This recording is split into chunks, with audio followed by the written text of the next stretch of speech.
हवाले से अपडेट लेते रहेंगे।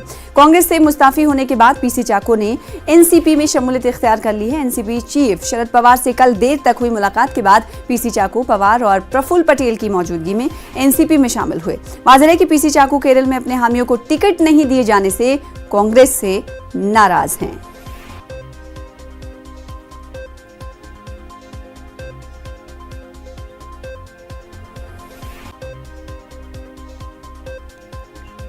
देखिए, पिछले 40 साल एनसीपी लेफ्ट फ्रंट का एक पार्टनर है।